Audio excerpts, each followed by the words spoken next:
Bismillahirrahmanirrahim. Alhamdulillah jemaah kita bisa hadir kembali di kajian Selasa pagi yang diselenggarakan oleh KPMI Pemda Jogja bersama dengan Takmir Masjid Nur Aziz Besar. Dan insyaallah kajian kita pada pagi ini akan bersama dengan Ustaz Muhammad Abdul Tausikal Radhiyallahu Ta'ala yang kali ini akan membahas tema silaturahim atau menyambung tapi silaturahim yang putus. Baik, kerjasama kajian ini nanti sangat ada pergaulan juga setelah kajian, jadi teman-teman jemaah bisa nanti saja dibahas. Baik, Ustaz sudah ada di tengah kita. Mari kita mulai kajian pada pagi dari Ustaz Muhammad Tausikal. Bismillahirrahmanirrahim. Assalamualaikum warahmatullahi wabarakatuh. Alhamdulillah, nahmaduhu wa nasta'inuhu wa nastaghfiruh wa na'udzu billahi min shururi anfusina wa min sayyiati a'malina. Man yahdihillahu fala mudilla lahu wa man yudlil fala hadiya lahu.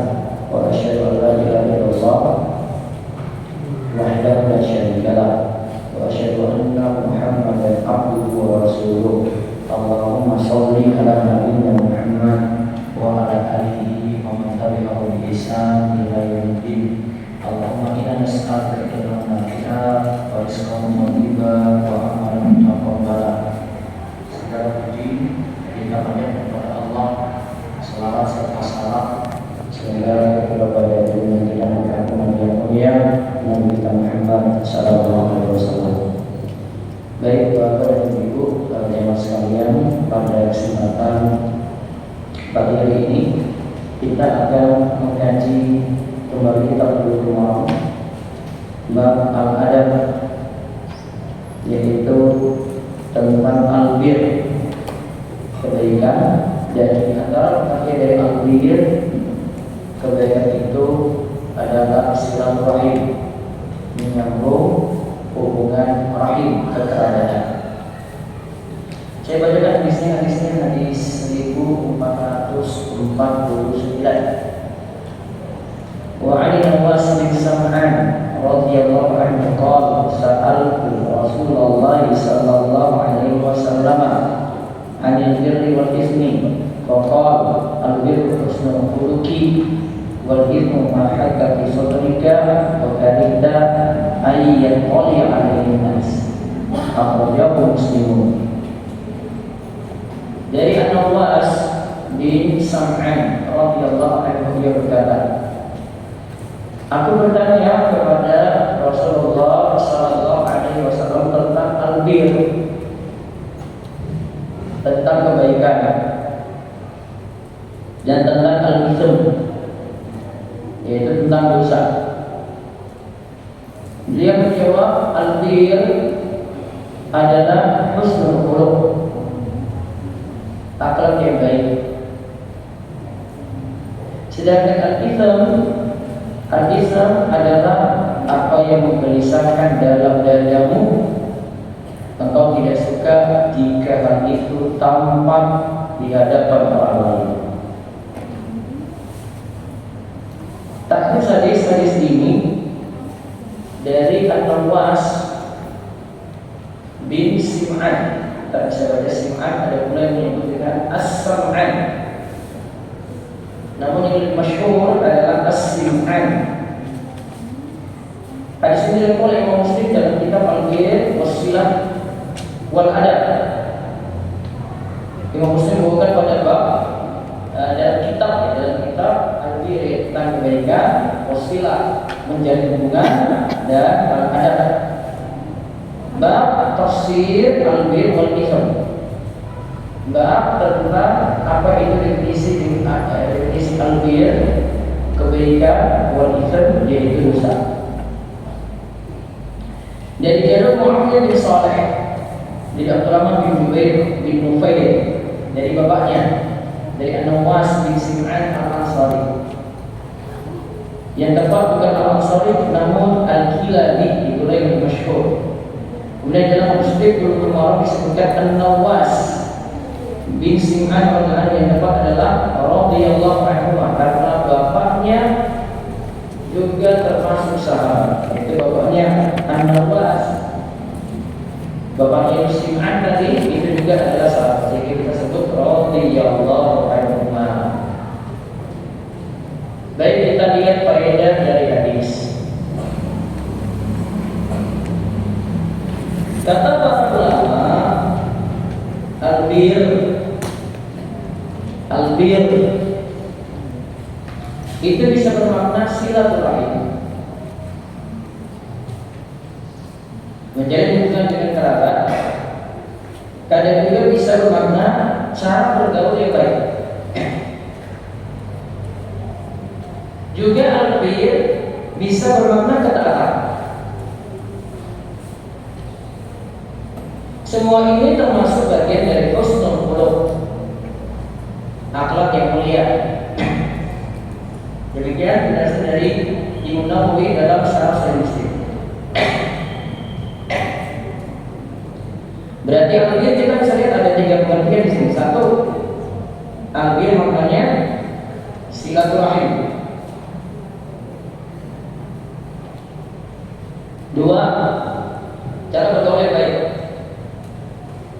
Muasyarah bil ma'ruf, cara bergaul yang baik. Yang ketiga, albir maknanya ketaatan. Berarti nanti cakupannya kalau bermakna ketaatan lebih luas. Makna ketaatan lebih luas di sini. Berarti albir itu punya segala kebaikan. Kadang juga bermakna cara bergaul yang baik. Masyaallah, bisa jadi hubungan antara suami istri, terus hubungan dengan anak, terus hubungan dengan sesama dalam amalan. Lebih mengerucutkan. Atau dengan makna yang pertama tadi, albir itu maknanya silaturahim. Berarti cuma mengatur hubungan sesama kerabat saja. Lebih sempit lagi.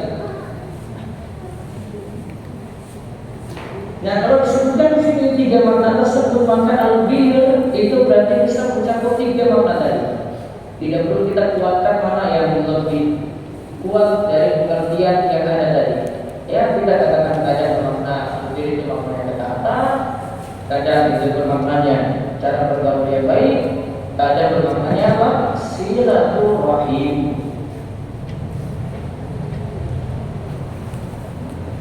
Ya, jadi 3 hal ini bisa mencakup semua. Dengan kita pakai 3-3 daripada pilih salah satu. Terus yang kedua, akhlak yang mulia adalah bentuk kebaikan yang paling utama. Jadi disebut Rasulullah SAW ditanya tentang albir wal itham. Nah, beliau katakan albir itu kebaikan itu Rasulullah. Akhlak yang mulia, akhlak yang baik. Apa pengertian husnul khuluq, akhlak yang mulia? Dia nomor 3, yaitu berakhlak dengan akhlak yang sesuai syariat. 1. Yang kedua, beradab dengan adab yang diajarkan oleh Allah kepada hambanya. Yang pertama, yang berakhlak dengan akhlak yang sesuai syariat, berarti syariat ajarkan. Yang kedua, beradab dengan adab yang diajarkan oleh Allah kepada hambanya. Ya, hampir pada satu makna, yaitu kita bermuamalah dengan orang lain dengan akhlak yang baik. Ada sifatnya yang memang dari sononya orang itu sudah berakhlak baik, gitu. Sopan santunnya ada, tingkah lakunya bagus, lemah lembunya dia ngatur perkataannya, tingkah lakunya dia jaga. Maka orang yang ada yang secara tabiat seperti itu, dari lahir dari sononya memang seperti itu. Namun ada orang yang bukan dari tabiat, namun dia butuh belajar. Ya, ada 2 macam ya. Ada yang secara tabiat, akhlaknya sudah bagus, adabnya sudah bagus, tinggal disempurnakan saja. Ada yang memang butuh belajar.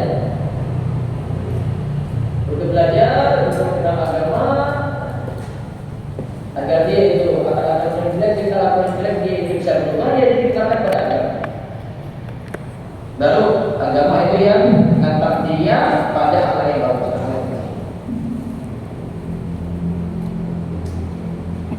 Mana kira-kira yang bagus di antara dua orang ini? Yang dari sononya memang sudah baik, sudah sopan, sudah lembutnya bagus, atau dari yang belajar?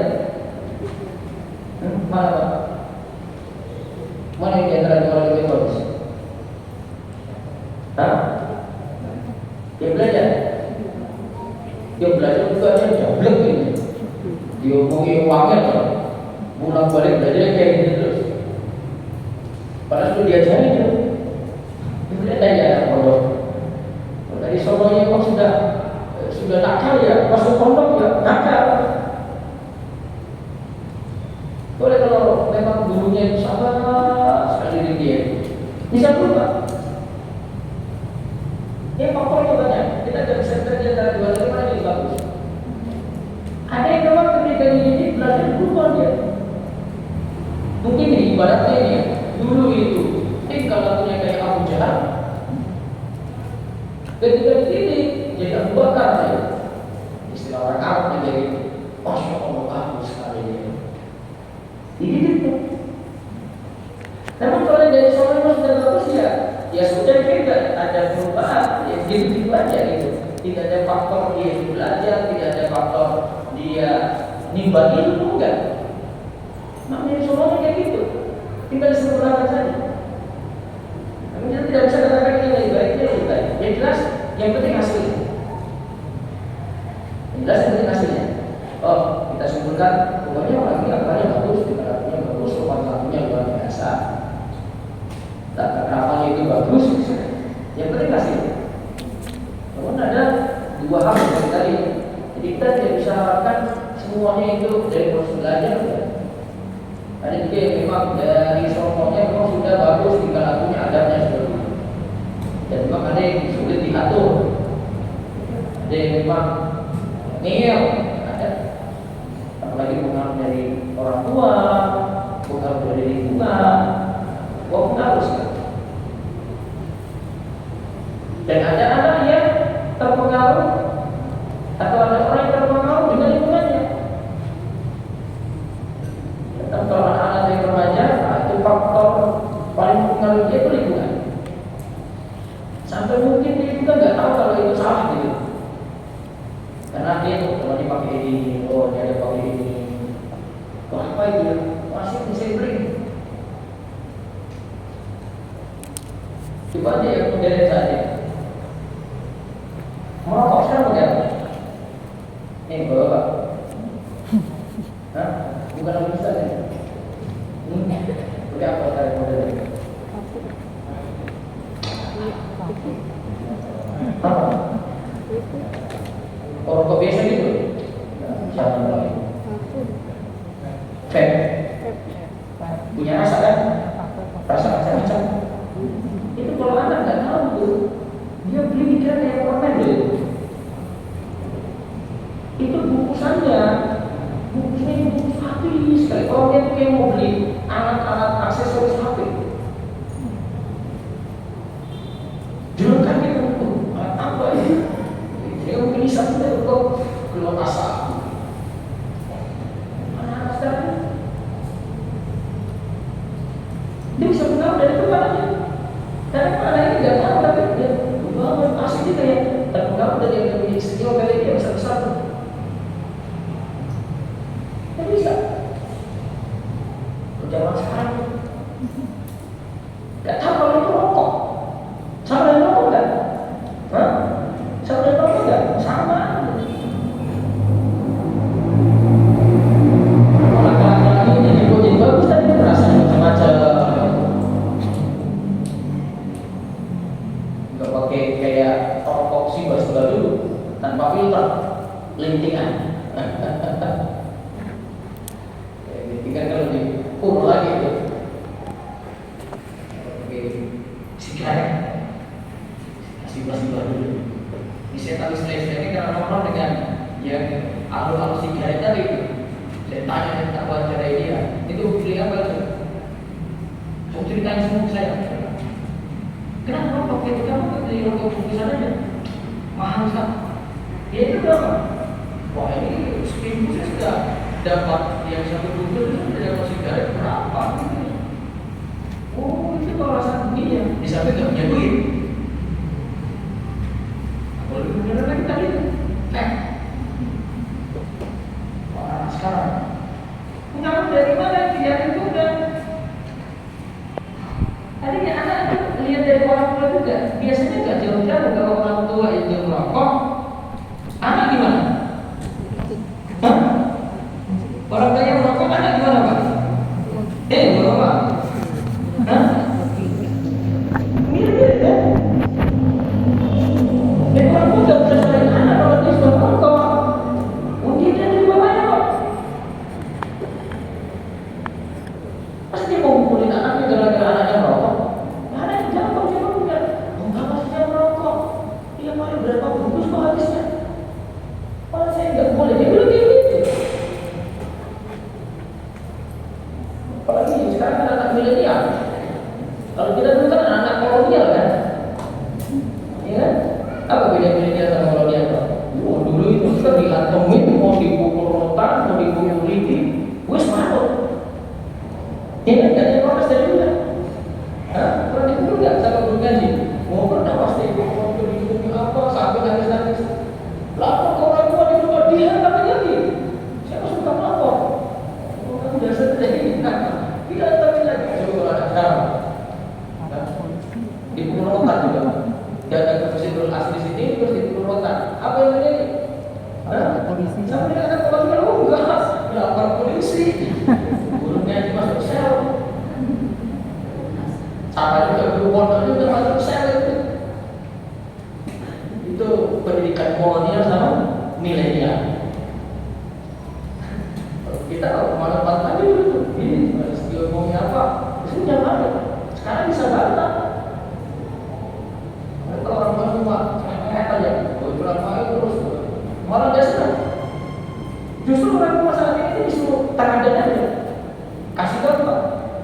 Dia sifatnya itu nggak banyak ngomong, suka banyak ngomong, malah dicuekin anak-anak. Kalau dulu dicerewetin ya sudah dia diam aja, nggak mungkin balas juga. Balas belum jadi keras lagi. Betul nggak? Zaman kolonial kan? Jadi kan zaman apa pak? Kolonial dulu ya. Betul media sekarang pun kita yang habis itu. Paling kalau saya jadi guru ngaji sama-sama. Mau berhasil anaknya nggak betul anaknya wah kalian bukan baru kita diperkarakan orang tua di sini. Guru ngaji kena terus sasaran. Lalu kemudian di sana. Ada dua hal ya. Akhlak itu ada yang bisa menggait semuanya, tapi ada seperti itu. Yang kedua apa? Karena belajar.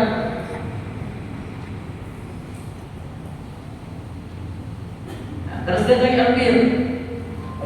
Albir atau kebaikan digunakan untuk setiap perbuatan ketaatan yang lahir maupun batin. Ini kata Ibnu Taimiyah.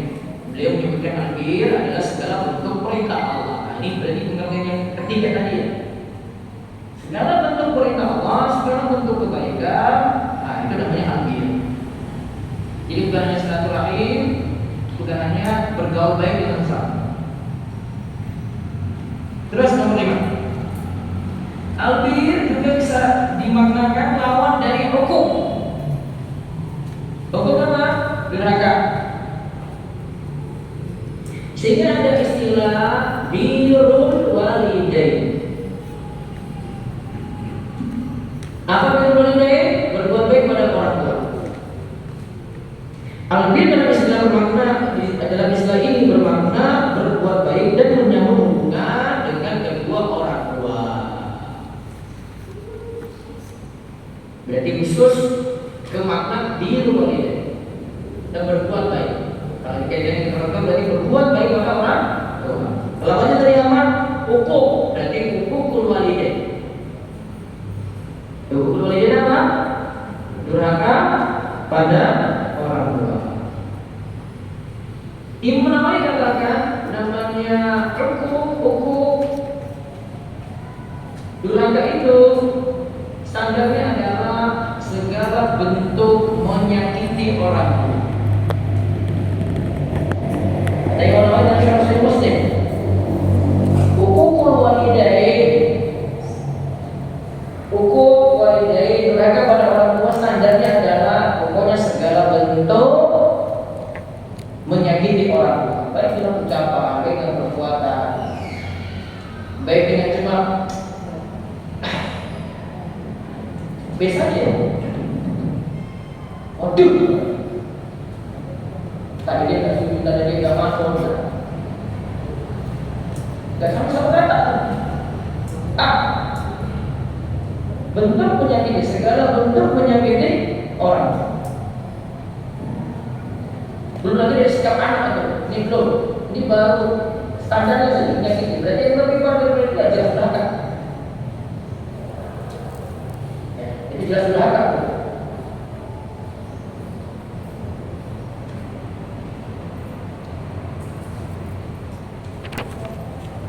Lagi buat orang tua menangis, buat orang tua kecewa. Ya, kadang mungkin ada hal yang memang anak punya prinsip sendiri dan dengan orang tua berbeda. Nah, ini bagaimana maafkan pada orang tua sekarang? Mungkin ada prinsipnya begini, orang tua nggak setuju, orang tua nggak terima, nangis-nangis. Nah, itu mesti anak harus buat baik pada orang tua dengan cara yang supaya membuat hubungan tetap akur. Tidak membuat hubungan itu masalah. Nah, ini dari sisi al-bir lawan dari hukum. Berarti kita kenal ada istilah bir walidain, ada hukukul walidain. Terus nomor 6, al-bir juga dapat kadang dikaitkan dengan takwa. Pada saat ini al-bir berarti menjalankan konsekuensi keimanan dan berakhlak mulia. Sedangkan takwa berarti menjauhi segala apa yang Allah larang berupa kekufuran, kefasikan, dan maksiat.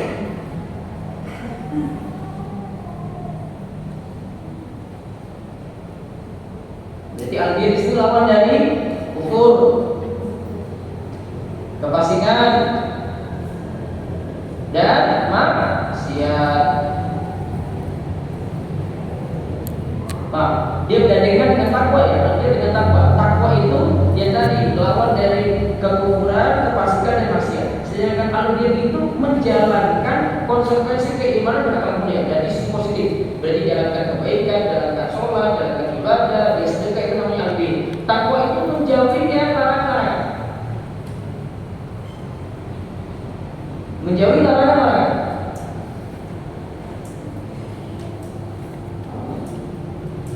Nah, ini namanya al-bir dan takwa yang selalu bergandengan. Di dalam Al-Quran kita ketemu kadang penyebutan al-bir dengan takwa disebutkan bareng.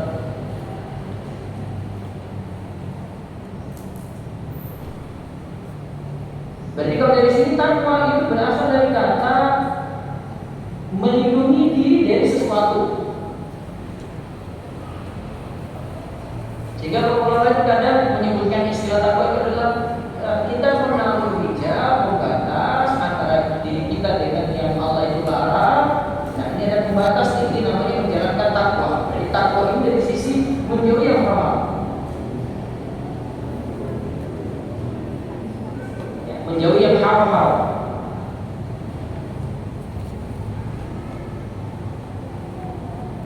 Dan larangan pokok dalam Al-Quran itu ada 5.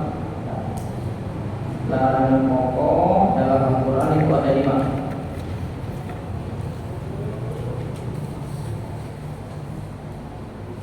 Disebut dalam surah larangan pokok dalam Al-Quran.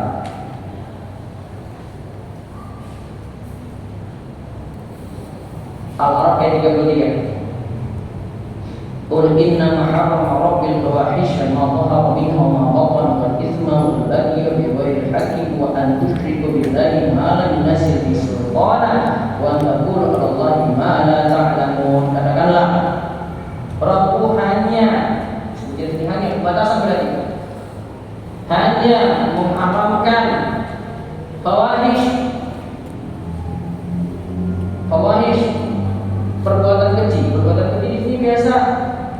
kepada zina.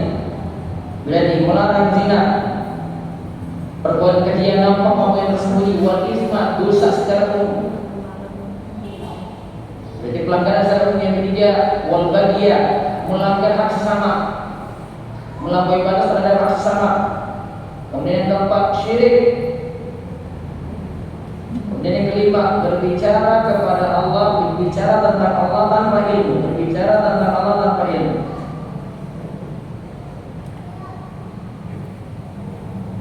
Yang terkait menyebutkan dalam Miftah dari Sa'adah, inilah 5 yang diharamkan. Berarti nanti ada turunannya dari 5 ini yang disebutkan dalam Al-A'raf ayat 33 tadi, yang mesti dijauh. Dosa-dosa turunan dari sini, dari 5 tadi. Atau dari zina, nanti macam-macam turunannya. Ada dosa nuduh orang itu berzina, ada masalah campur lawan jenis, ada zina dengan mata, ada zina dengan hati, zina dengan tangan, zina dengan kaki, dan turunnya dari situ. Jadi takwa menjauhi paling pokok 5 hal tadi. Dan lihat nomor apa tadi ya Pak? Nomor 4 apa? Syirik. Nomor 5, berbicara tentang Allah tanpa ilmu. Nah, kata Imam Al-Qayyim nomor 1 sampai 5 ini yang lebih parah nomor 5. Berarti berbicara tentang Allah tanpa ilmu lebih parah daripada dosa syirik. Karena orang yang berbicara tentang Allah tanpa ilmu bisa menjerumuskan orang juga dalam syirik, dalam kekafiran. Maka dikatakan itu lebih parah.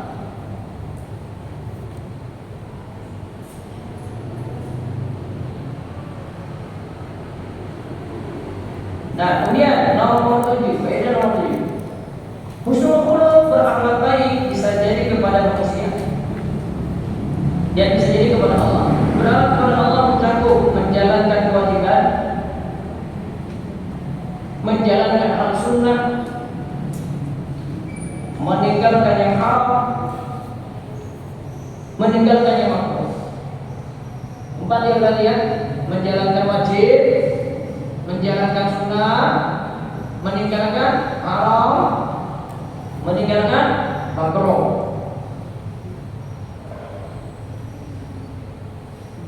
Nah, kalau 4 ini dipenuhi, benar-benar kita jalani 4 ini, yang wajib yang sunnah dijalani, yang haram makruh ditinggalkan, maka tidak hanya disebut orang berakhlak baik kepada Allah, tapi dia sampai derajat wali Allah terdepan.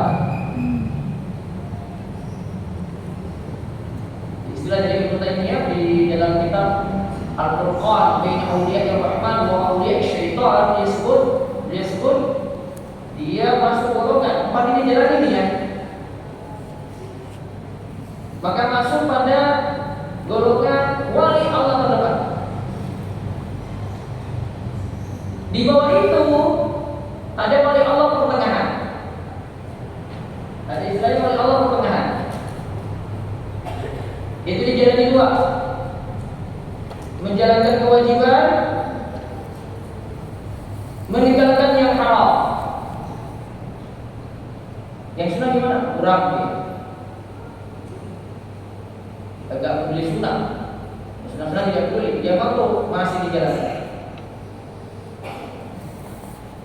Apa makruh dan makruh? Makruh. Makruh. Pasti mau merokok pasti. Kenapa kalau makruh selalu makan merokok kalau ada apa dengan rokok? Saya makan rokok tetap haram mau saya. Makruh. Baik itu sama. Mana dari mau ke makruh itu berat. Ya, kalau di Indonesia sudah makruh ya mau. Berarti nggak masuk oleh Allah terdepan. Tengah-tengah saja. Kalau itu pun masuk makruh. Apa lagi? Bentuknya game, bentuknya permainan. Mau tak sebut ini? Nanti kesinggung lagi. Seorang ngaji malah. makruh ya. Dalam pandangan Imam Syafi'i. Saya nggak tahu pandangan mazhab lain. Harusnya orang Indonesia pahami ini. Karena ini Imam Syafi'i. Utama, pendapat utama berarti pendapat resmi mazhab. Resmi mazhab. Di dalam kitab Ilmu Syekh Ahmad Asy-Syadzili menyebutkan waktu pembahasan sebab uzur dalam sholat. Sebab uzur orang itu boleh untuk sholat di luar waktu. Dan sudah sebutkan kecuali sebab dia itu undur sholat di luar waktu karena dua hal. Karena melakukan yang haram atau melakukan yang makruh. Karena melakukan yang haram, melakukan judi misalnya, main judi sampai sholat tertunda sampai keluar waktu. Dosa dia, bukan uzur namanya. Kemudian yang kedua, karena melakukan yang makruh, dia undur sholat sampai keluar waktunya karena melakukan yang makruh, sibuk melakukan yang makruh. Dalam hal tersebut, contohnya adalah main catur. Dari tadi bisa keluar waktu nggak Pak? Hah? Bisa nggak? Realitanya. Orang teori loh Pak. Realita. Bisa keluar waktu nggak? Bisa. Bisa. Mikir stepnya susah aja tuh Pak.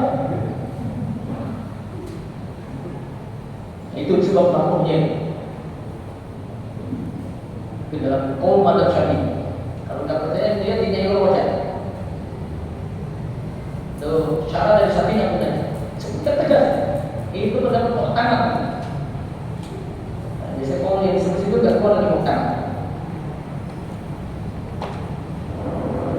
Contoh, nah, kalau sempurnanya 4 ini ya, dari makruh kan 3 itu. Jadi kurang masuk oleh Allah lepas, berarti masuk kurang. Jadi makruh yang 3 itu, dia tinggalnya makruh. Sudah dijalani. Sebisa mungkin dijalani sebab itu dia.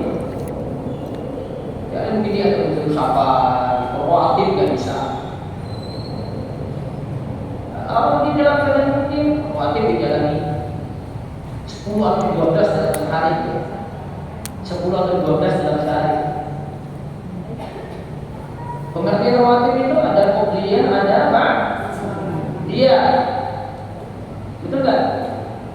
Sholat qobliyah itu sebelum sholat. Kalau ba'diyah setelah sholat. Kalau saya kurang setuju. Lihat pengertian saya. Ini pengertian dalam mazhab Syafi'i. Ada disebutkan di Hasyiah Al-Bajuri, juga disebutkan Fikih Bulughul Maram Syekh Muhammad Az-Zuhairi. Beliau sebutkan ini. Keduanya hampir sama, 2 tulis sama. Jadi saya belum dapat perkataan yang mengisi perkataan dalam mazhab Syafi'i. Qobliyah itu adalah sholat sunnah yang dilakukan ketika waktu sholat sudah masuk. Ketika waktu sholat sudah masuk dan berakhir ketika waktunya selesai. Sedangkan ba'diyah itu sholat yang dilakukan setelah sholat wajib dilakukan dan berakhir ketika waktu sholat sudah usai. Lalu keduanya mengatakan perkataan yang sama, dan sholat rawatib masih bisa diqadha. Tapi Syekh Muhammad Az-Zuhairi tegaskan, kalau ada yang belum mengerjakan sholat rawatib qobliyah sebelum sholat wajib, maka dia kerjakan setelah sholat wajib, dan itu niatannya adaan, masih kerjakan sholat pada waktunya, bukan qadhaan. Kalau qadha itu kalau waktunya sudah habis, itu niatannya masih ada. Contoh, apa yang ada kemudian? Sholat apa yang ada kemudian? Subuh ya, baik. Masuk subuh ke masjid Nurul di sini dengan telat, belum sempat sholat qobliyah subuh. Kapan qobliyah subuhnya? Kapan qobliyah subuhnya? Ba'da subuh, ba'da sholat waktu subuhnya. Niatannya ada apa qadhaan? Adaan.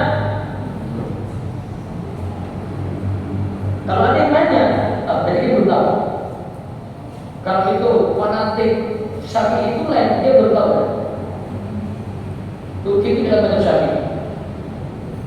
Tidak keluar dari kata ini. Jadi kan tidak disebut qada itu lah. Masih waktunya jenengan untuk qobliyah. Kan qobliyah tadi baru sholat masuk. Berarti ketika waktu sholat selesai kan? Berarti saya bisa kerjakan sebelum sholat fardu. Boleh saya sudah sholat? Tak. Paling mungkin itu sholat zuhur. Masuk ke situ lah. Qobliyah belum kan? Bisa 2 atau 4 ya qobliyah ya. Betul ya? Ba'diyah berapa? Pilih 2 gini. Nah, setelah sholat waktu zuhur, jangan kerjakan ba'diyah dulu 2. Setelah itu dia qobliyah tadi belum sempat, kerjakan lagi setelah sholat zuhurnya. Dapatlah 4 dan 2 tadi untuk rawatib zuhur. Itu jelas. Jadi tidak selamanya qobliyah itu sebelum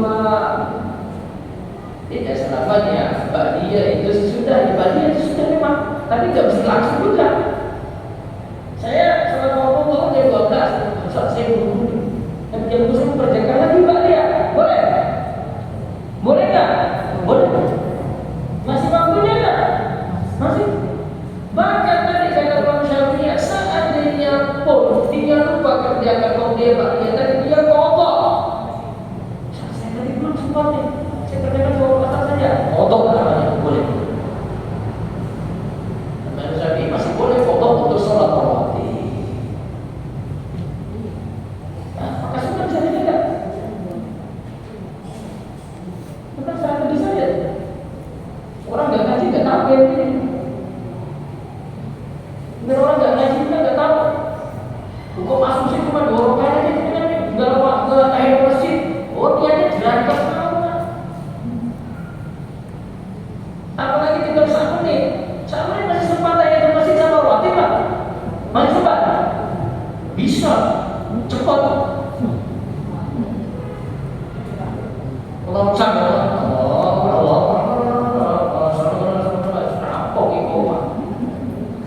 dapat lagi 2 lagi bisa.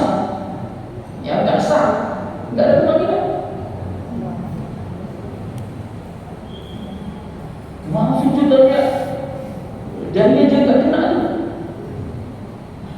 Kalau lagi hebat sekali, rukun aja nggak dapat itu. Kan dia harus kena dan itu.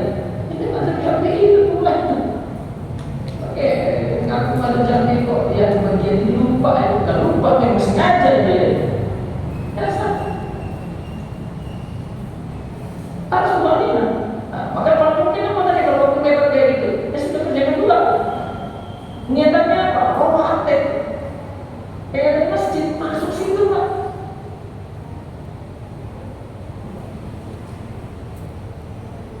Kayak ke masjid itu kan boleh diniatkan dengan sholat rawatib 1. Betul nggak? Atau pokoknya masuk kerjakan 2 rakaat kan? Maka dalam mazhab Syafi'i disebut kalau memang sudah masuk sholat fardu, ya sudah kayak masjid dengan sholat fardu tadi.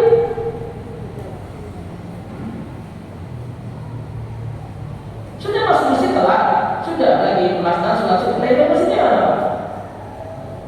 Sudah gabung dengan niatan sholat subuh. Itu aturan dari masjid.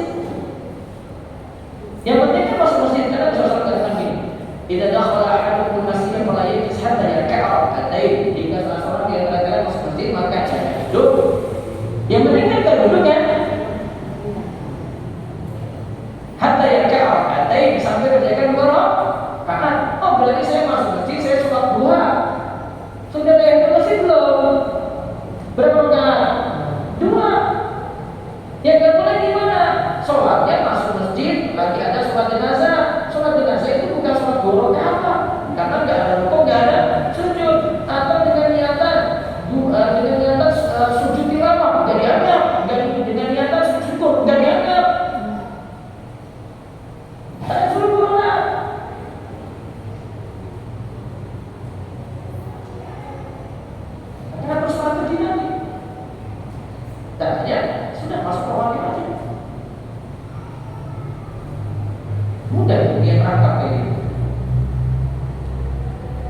faedah berikutnya lagi yang ke 8. Izm atau dosa yang dimaksud dalam hadis adalah semua dosa.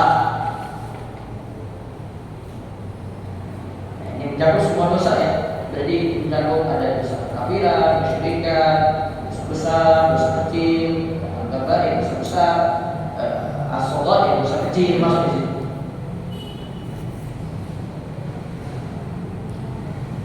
Kemudian yang ke-9, sifat dosa ini disebutkan ya, sifat dosa tadi. Yang dimaksud engkau tidak suka jika dosa itu tampak di si manusia. Manusia yang dimaksud di sini adalah orang berilmu dan paham agama. Kalau yang melihatnya bersama-sama juga ahli maksiat, maka tidak akan punya rasa seperti itu.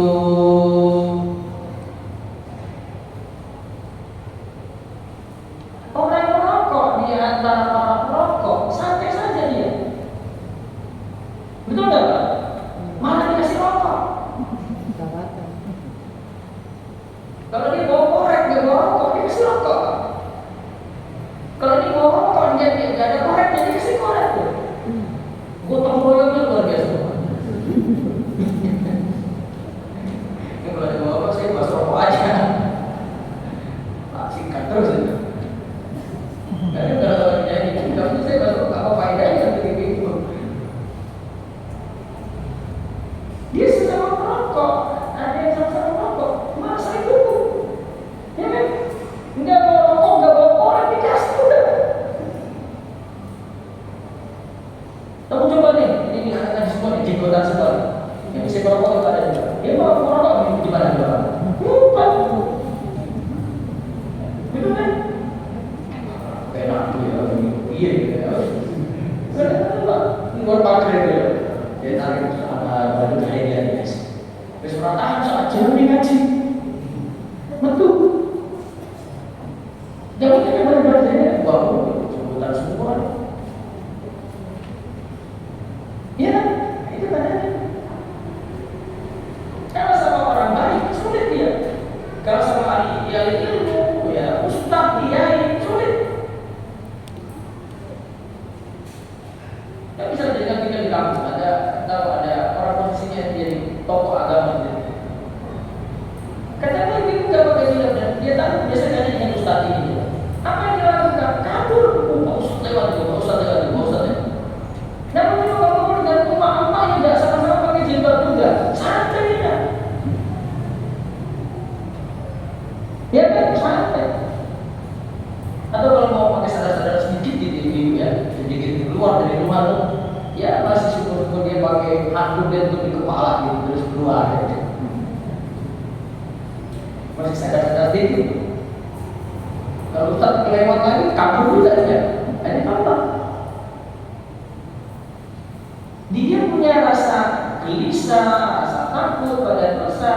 Kalau ada di hadapan siapa? Orang berilmu, orang-orang baik. Dia kan bisa macam-macam. Dan kalau dia berada di ahli maksiat, dia sama-sama. Tarik hukum. Dan ini tanda butuhnya lingkungan agar tidak terus dalam dosa. Maka dia orang tidak terus dalam dosa adalah lingkungan yang dibentuk yang baik.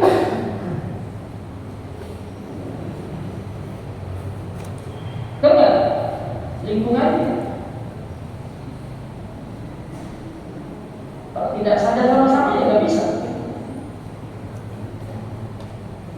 Terus faedah berikutnya lagi yang disebut hadis ini menunjukkan dorongan untuk berakhlak mulia. Nah, tadi al-birr diartikan akhlak.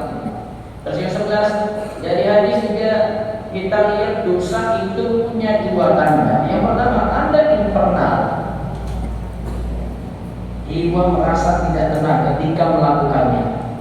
Dari dalam tadi internal. Ada juga tanda eksternal, yaitu senang dilihat oleh orang lain dan takut mendapatkan celaan mereka. Orang lain siapa di sini tadi? Orang lain siapa? Orang berilmu dan orang-orang baik. Itu faktor eksternal namanya. Faktor eksternal. Nah, dua faktor ini bisa ada sekaligus kalau dosanya ingin dilakukan terang-terangan. lakukan, tapi karena faktor eksternal ada, ya, ada orang baik di situ, nah dia nggak jadi lakukan. Namun kalau dosa dilakukan sembunyi-sembunyi, berapa faktor kali itu? Dosa yang dilakukan sembunyi-sembunyi, berapa faktor? Cuma satu saja kan ya kan? Cuma faktor internal saja, dari dalam dirinya saja. Karena umum faktor eksternal nggak ada yang halangi. Maka cuma satu faktor saja. Maka lebih mudah orang lakukan maksiat ketika sendirian dibandingkan terang-terang. Kalau terang-terangan melakukan ada dua pengganggu. Jiwa ada dari luar.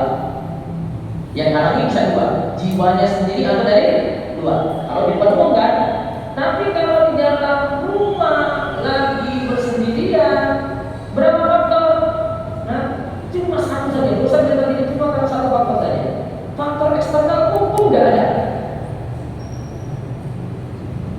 Maka bisa jadi orang itu maksiat terang-terangan tidak dia lakukan, namun yang sendirian dia lakukan, mudah dia lakukan. Apalagi jalan ini. Terus yang ke-12, orang yang punya fitrah yang baik malu untuk berbuat dosa dan malu juga untuk menampakkan. Jadi fitrah yang baik itu dua sifat, dia malu berbuat dosa, malu juga untuk menampakkannya di hadapan. Nah, tapi kaitannya dengan silaturahim. Ibnu Hajar katakan silaturahim itu yang dimaksudkan adalah untuk kerabat, itu yang punya hubungan nasab, baik saling mewarisi atau tidak. Begitu pula masih ada hubungan mahram atau tidak. Pokoknya masih punya hubungan nasab, itu berarti kita lakukan silaturahim. Kalau tidak punya hubungan nasab, silsilah keturunan tidak ada, berarti bukan istilahnya silaturahim. Misalnya, saya dengan teman saya sendiri punya hubungan kerabat enggak? Tidak.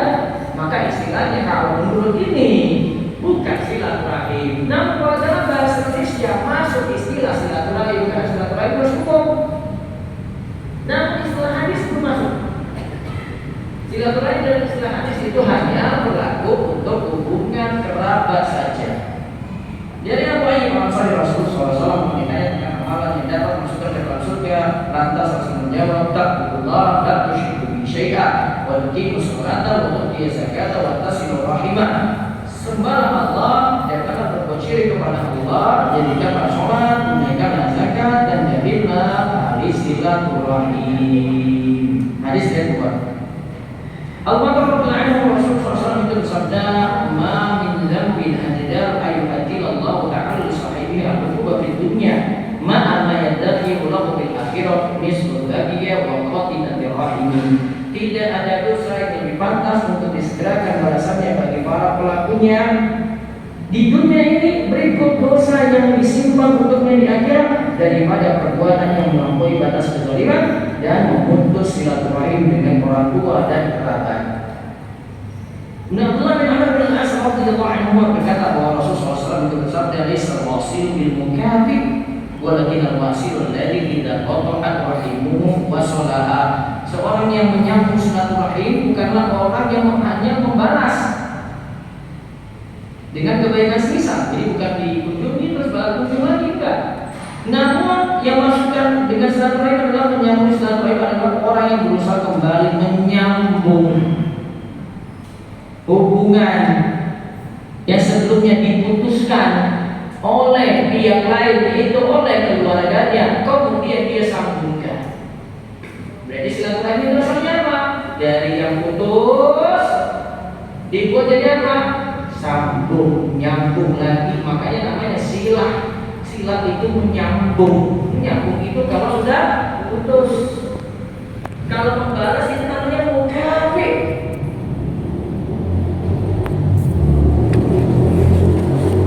Karena menyambung itu kalau dengan kerabat, dengan keluarga, super berat. Apalagi punya ego masing-masing. Apalagi kalau sudah punya dendam yang luar biasa. Dan pasti ujung-ujung yang paling berat itu kalau ada masalah duit. Betul nggak? Betul nggak? Tak sampai perempuan katakan dari sa'adah, dia lebih berat adalah mengakurkan hubungan dengan kerabat karena itu lebih sulit dibandingkan dengan orang lain. Itu lebih berat luar biasa. Sampai dengan keluarga sendiri putus, makanya mungkin sambung. Kemudian dari Abu Hurairah radhiyallahu anhu, dia berkata, seorang pria mendatangi Rasulullah sallallahu alaihi wasallam, "Wahai Rasulullah, saya punya keluarga yang jika saya berusaha menyambung silaturahim dengan mereka, mereka berusaha memutuskannya. Dan jika saya berbuat baik kepada mereka, mereka balik berbuat jelek kepadaku. Dan mereka bersikap acuh tak acuh, padahal saya berbuat hati kepada mereka." Rasulullah SAW menjawab, "Kalau memang halnya seperti yang kau katakan, maka seolah-olah engkau memberi mereka makan dengan bara api, dan pertolongan Allah akan senantiasa mengiringimu selama keadaan seperti itu." Kemudian Nabi Allah berkata bahwa dia mendengar Rasulullah SAW bersabda, Allah Azza wa Jalla berfirman, "Aku adalah Ar-Rahman, Ar-Rahman, wa ana khalaqur Rahim." Aku menciptakan rahim dan aku mengambil dari nama. Siapa yang menyambungnya di saya, aku akan menjaga haknya, dan siapa yang memutusnya di saya, aku akan memutus dirinya. Dari Abu Hurairah radhiyallahu anhu, Rasulullah sallallahu alaihi wasallam bersabda, "Man sarra ayyushallahu bi rizqihi wa ayyushallahu bi athari falyasbir rahimah." Siapa yang suka dilapangkan rezekinya dan dipanjangkan umurnya, hendaklah dia menyambung hubungan silaturahim.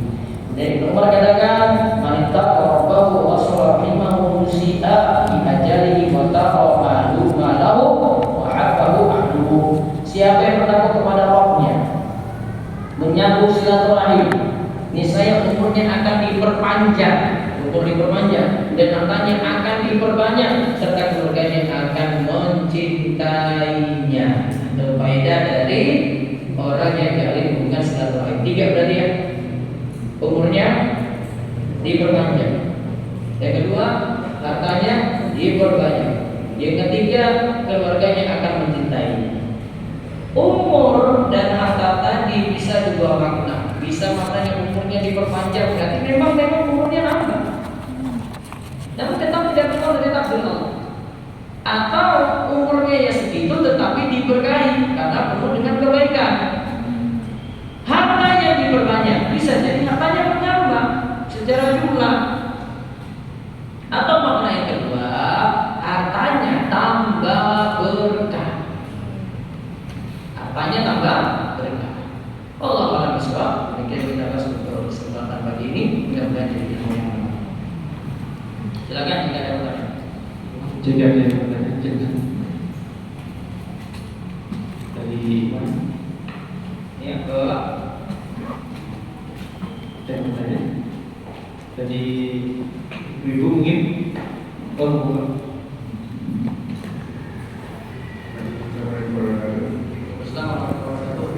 Ini tadi tentang khawatir yang di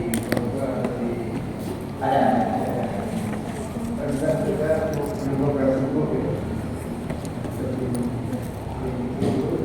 kita terlambat dalam kita kemudian Kita terlambat subuh. Ya, ini kalau benar saya terlambat kemudian kita subuh. Karena kita tidak memperbaiki dan langsung setelah sholat subuh. Istilahnya bukan pokok. Istilahnya ada kan, cuma waktunya saja sesudah sholat subuh. Boleh.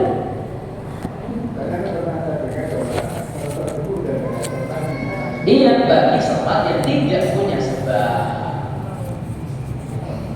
Karena sholat yang punya sebab masih boleh, seperti tadi mengerjakan qobliyahnya pada sholat atau mengerjakan tahiyatul masjid karena punya sebab masih boleh. Atau orang tawaf ketika sudah habis subuh tawaf keliling Ka'bah, dia sholat setelah itu boleh.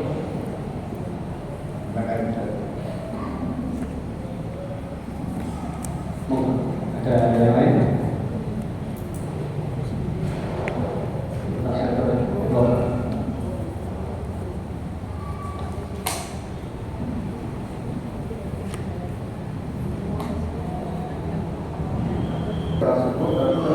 Wiridan. Gak apa-apa. Gak apa-apa. Kan masih waktunya. Belum diproses. Sebelum sholatnya selesai, waktu sholatnya selesai. Gitu. Ada lagi?